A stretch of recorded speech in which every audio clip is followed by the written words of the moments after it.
Good afternoon, everyone. I'm Sandra Arevalo. I'm the Director of Community Health at Montefiore Nyack Hospital. And today in Community Chats, we're going to be talking about knee replacement. This is something that is becoming very popular as we age because more and more people, fortunately, we are living longer. But with living longer, we also use our bones more, our muscles more. And there are other factors, including, obesity, lack of exercise. And of course, I'm not the expert, Dr. Jordan Simon, who's the director of the Joint Replacement Center at Montefiore Nyack Hospital, and also an attending orthopedic surgeon and a board member, treasurer of Montefiore Einstein Orthopedic Surgery, is with us today to explain all of these to us. So thank you so much, Dr. Jordan Simon, for being here with us and for taking the time to share all your knowledge with our participants in this presentation. Thank you for having me. Of course. And now I'm just gonna share the presentation.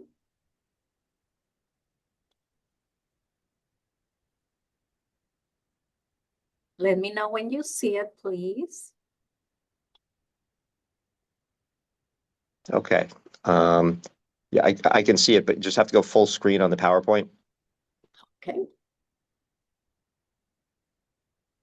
Perfect. Yeah, it's very small on my phone, unfortunately. Okay. Okay. Well, we're gonna do a Q&A, so maybe this can help you. You wanted to talk to us today about quad sparring rapid recovery total knee technique, if I'm saying it correctly. All right. Well, it's rapid recovery quadriceps sparing total knee technique. Yes. Right. Basically, when we do knee replacement, the recovery is considered to be difficult, pain-wise, stiffness-wise. And over the years, we've developed new techniques to make it easier for patients to recover, hence the name rapid recovery. Okay, with this technique, patients recover quicker, they have less pain, and that leads to improved patient satisfaction and outcomes. And the term quadriceps sparing is actually, just as it says, we spare the quadriceps tendon. And by doing that, patients have less pain. Okay.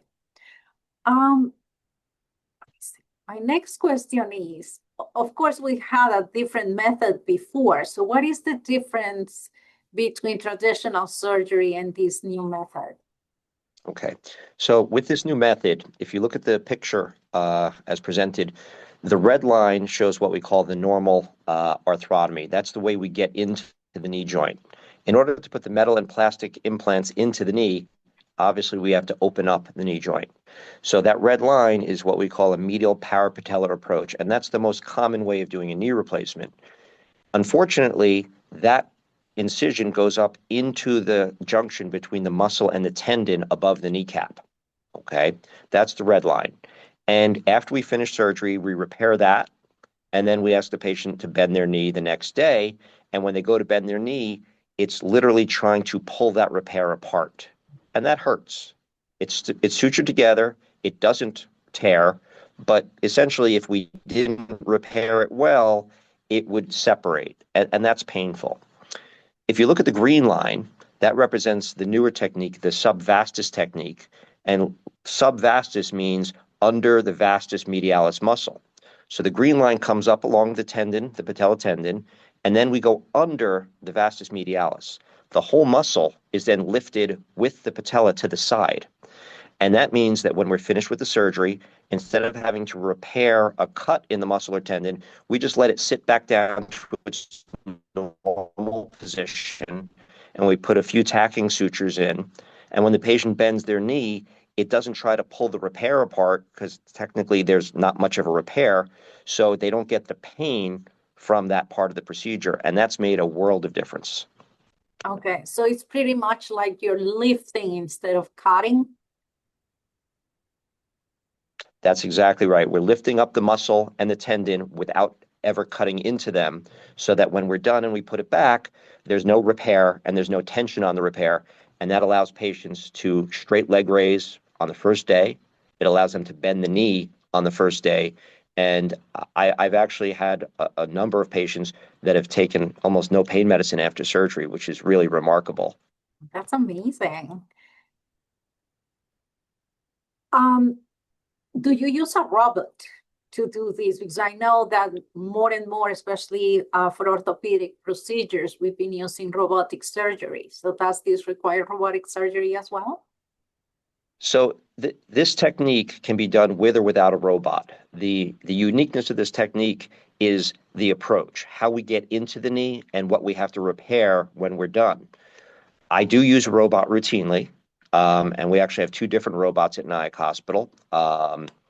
And so, yeah, the answer is yes, I do use a robot, but in cases where a patient prefers that I don't use the robot, or in cases where the robot has had a glitch, it is equally as suited to doing a standard non-robotic total knee. And there are a number of physicians across the country who do the same technique without the robot, and results are similar. The robot is a tool that I choose to use. It helps with alignment of the implants. It helps with soft tissue balancing. But this particular procedure, or this part of the procedure, can be done both ways. Okay. What about a scar? I know that, for example, I've seen people, it's especially now in the summer, it's clear when people have had knee surgery because of the scar that it used to leave. It's pretty large. Mhm. Yeah. So actually, if you want to go to that last infographic in the presentation, Is I actually do have a representation of the scar. Okay. So if you scar from this technique, it's a little bit of a crooked scar. Instead of going straight up the knee, it goes off to the side. Okay. And that allows me to get under the muscle. The standard knee replacement, the scar would be straight up and down, centered. The length of the scar is similar to what it was on the traditional technique. It's just in a little bit different direction. But unfortunately, in order to get the exposure we need and to get the implants in, there's still going to be a scar on the front of the knee. So from a cosmetic perspective, it really isn't much different than the standard technique. okay. How long does the surgery take to perform? So typically, knee replacement takes somewhere between 60 and 90 minutes. And this procedure, initially when I started doing it, it took a few minutes longer, but I've actually been pleasantly surprised. And because there's less tissue to close, and in my case, I actually get a better exposure with this than I did with the traditional technique. I've actually shortened my surgeries by a few minutes. It's not a drastic difference. I think that there is a bit of a learning curve to it, but now that I've been doing this as my routine procedure, I'm actually a little bit faster than on the traditional technique. Yeah, so it still doesn't give you time to have coffee in between surgeries, does it? Well, time between surgery, right? Yes. Okay. What do you like about this technique the most, Dr. Simon? So what I like the most is just the way the patients look the next morning. Again, when I go in to see them and they're sitting in bed very nonchalantly with a smile on their face, and I say, "How's your pain?" And they say one or two, and I say one or two, and they are moving around in bed, and then I change their bandage, and they're not grimacing, they're not making any faces, they're just comfortable. It really is remarkable. And then of course when I see them in the office at 2 weeks and 6 weeks, just the level of satisfaction and the surprise for the patients that I'm not nearly in the pain that I expected. And again, the first 5 times that I did this technique, I was astounded. What do you mean you have no pain? Or what do you mean you took 2 pain pills overnight? Not everybody. There are still, patients who say my knee hurts. But just if somebody was going to have 6 or 7 out of 10 pain on day one, now they're saying it's a 1 or a 2, and it's really a remarkable difference, and just makes it that much easier on the patient. And it's nice to see a patient that's happy on day one. Mm-hmm. Well, it still will have to hurt something, right? Because I mean, you're cutting through tissue and all of that. So, I mean, if There, you have a paper cut, it hurts. So, yeah, I have to tell you, there's still pain for Yeah, sure. yeah. But I have been impressed that, patients will come in and they literally will tell me, I took pain medicine for 2 or 3 days and now I'm just taking an anti-inflammatory. Um, and I didn't see that with the standard technique, but I'm going to say approximately 80% of my patients come in and have already stopped taking narcotic pain medication by 2 weeks. And that's remarkable for a knee replacement. It's I, I learned this technique about 15 years ago. I saw a doctor in Mayo Clinic do it, and he was struggling. He didn't have it down yet, and I said, "Why would I do that? It's not going to make a difference." I was very skeptical, and then I heard about some patients having this technique done and how little pain they had and how quickly they recovered. And I said, "Let me look into this again." And I went with a doctor that does a lot of these, and he showed me the technique, and I saw his patients in the recovery room, and he said, he was impressed how well his patients did. And literally the next day, I used this technique on my patients. It wasn't that hard. The nuances that he showed me made it actually very easy as compared to what I had seen years earlier. And the next morning, when I went to see those patients, I was absolutely shocked at how comfortable they were. And as a skeptic, as somebody who doesn't incorporate new things very easily, I haven't looked back. I mean, it's just been that big a change in my patient's level of comfort. Yeah, that's very impressive.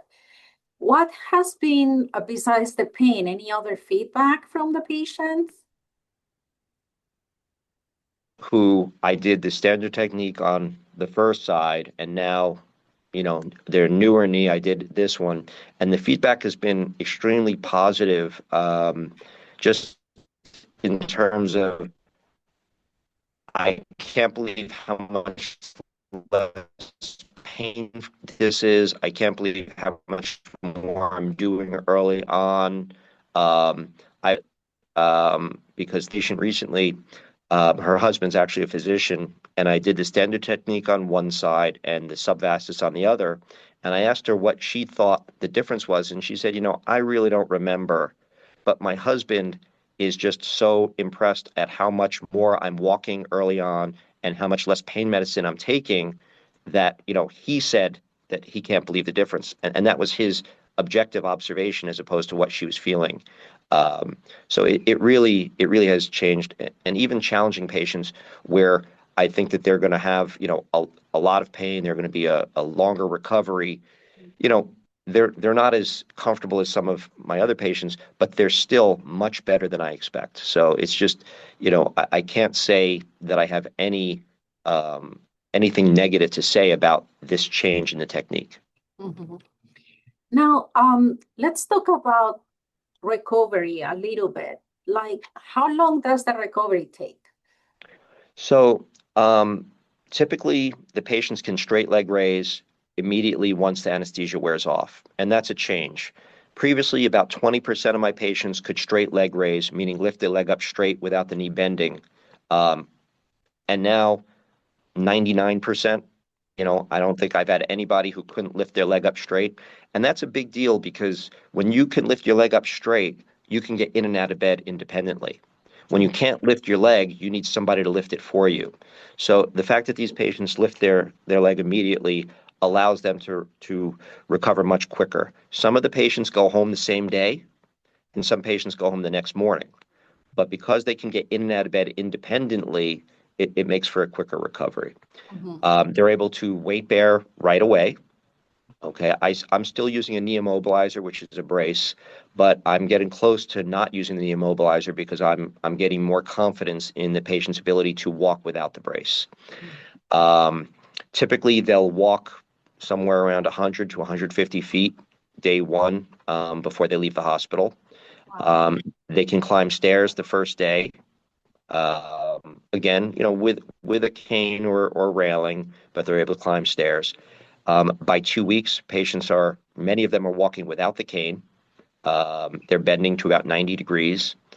And by 6 weeks, typically patients have, 110, 120 degrees. They're using no pain medicine. They're walking without an assisted device. So it is a quicker recovery. By 6 weeks, I think the results are similar to the standard technique, but in that first 6 weeks, there's a much more rapid progression with less pain. Mhm. If you have to have surgery on the other knee, how long do you have to wait in between for both surgeries? So, from a medical perspective, I've always told patients 6 weeks between surgeries, and that's just because the risk of needing a transfusion, the risk of a blood clot, the risk of pneumonia, that takes about 6 weeks to go back to baseline. So I've always said, let's wait 6 weeks between knees. And that stands for a standard approach or the quadriceps sparing subvastus.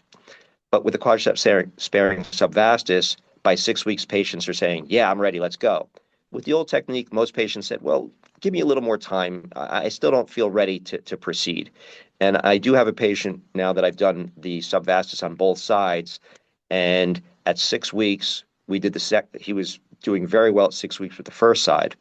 On the second side, he came in at 2 weeks and he literally was walking down the hallway without his cane, and I didn't recognize him because I had only seen him limp into the office.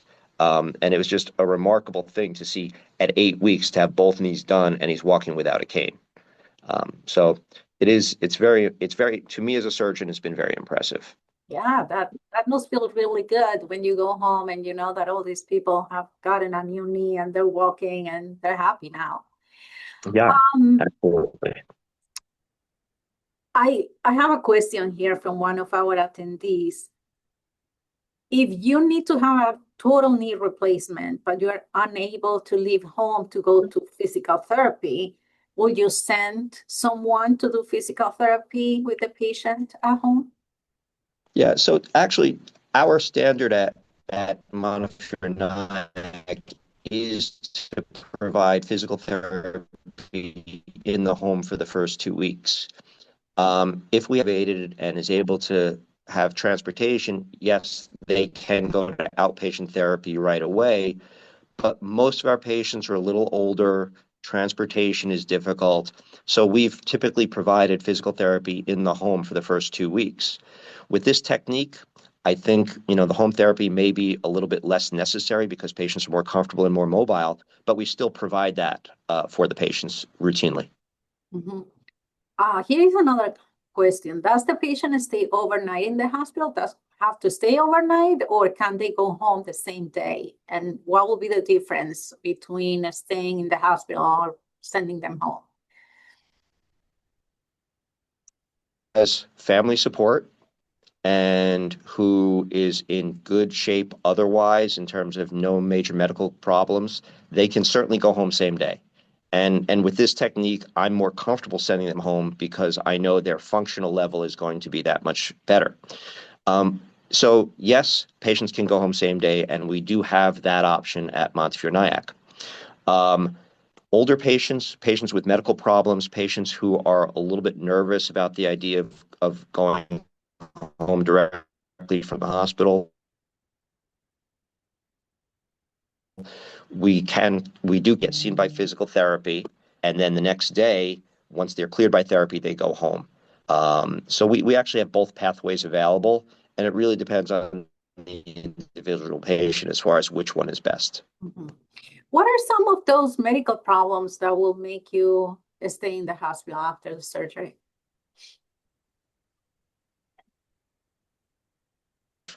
Pre-existing anemia, if they have diabetes and we're worried about their glycemic control, um, if they have high blood pressure or low blood pressure, if they have any kind of heart condition. Some of these patients, unfortunately, after they're given anesthesia, will have low blood pressure after the surgery, or they'll be fine until they first get up and they'll be dizzy. So keeping them in the hospital allows us to monitor them overnight. And when they first get up with the therapist in the morning, if they're feeling a little bit dizzy, they're in a more controlled environment. Mhm. But as we get more advanced in terms of our surgical techniques and our anesthesia techniques, we're getting more patients home same day than we have in the past. But staying overnight, I think, is a good option, especially for elderly patients, and having our physical therapists work with them in the afternoon of surgery and the next morning does give them more confidence to go home. And talking about anesthesia, someone is asking what type of anesthesia is typically used for the surgery? So for knee replacement in general, we do a spinal anesthetic and a regional block. The regional block is where they inject around the knee, cause postoperative pain. We also do a local anesthetic in the knee joint to help with that. And then the spinal anesthesia is the anesthetic that they do so we can get the surgery done without the patient feeling anything or moving while we're operating. The local block tends to last for about 24 hours, and that helps minimize pain afterwards. Okay. How long have you been performing this procedure, Dr. Simon? It's been a little over 3 months now, and I have to say that, like I said, from the very first day that I learned it, every knee replacement I've done, I've used this technique, and I see very little reason that I would ever use the old technique, except in a patient that maybe is a revision or somebody if somebody has really big muscles, if somebody's a weightlifter and they work out and their muscles can be very tight, that patient may not be the best candidate to try to lift the entire muscle. But, I've done patients that I wasn't able to do this technique. Mm-hmm. Can you talk to us a little bit more now that you're talking about who's eligible for the surgery and who wouldn't be eligible? So I think that, anybody who's It's cutting off a little. candidate for knee replacement surgery, again, except in somebody, is that better? Yes. All right. If somebody has a really well-developed quadriceps muscle, it may be difficult to mobilize the entire muscle over and see what you're doing. So if I had somebody who was young and a weightlifter with a really large leg, I'd probably tell them we're going to do the standard technique. And then somebody who is very, very large, morbidly obese, I was told that it's difficult to do this procedure in somebody like that. But I've had some patients with a very large leg, and I've still been able to do this technique. The beauty of this is that I can start out intending to do the subvastus, and if I find that the muscle's just not coming over well or it's too tight, I can still revert to the old technique through the same incision. I'm not painting myself into a corner. But as I said, so far, every patient that I've done in the last few months since I learned the technique has had the anatomy that allowed me to do the technique. Even the ones that I looked at and said, well, maybe it's going to be a little difficult. And it really hasn't been. I credit the gentleman that showed me this technique. He really did show me the nuances, and it's been wonderful. Well, that's wonderful to hear that now here in Nyack, in Rockland County, we have surgeries like this, right? Most people just have to go to the city for surgery, and it's a blessing to have this. Dr. Simon, if anyone would like to contact you or your office to learn more about this knee replacement surgery, where can they go? Or how can they get in touch with you? I mean, easiest way is to call my office, 845-359-1877, which is our main office number. Also, they can go to the Montefiore Nyack Hospital website, Joint Replacement Center, and we have a list of all of our surgeons on that website. And that'd probably be the two easiest ways.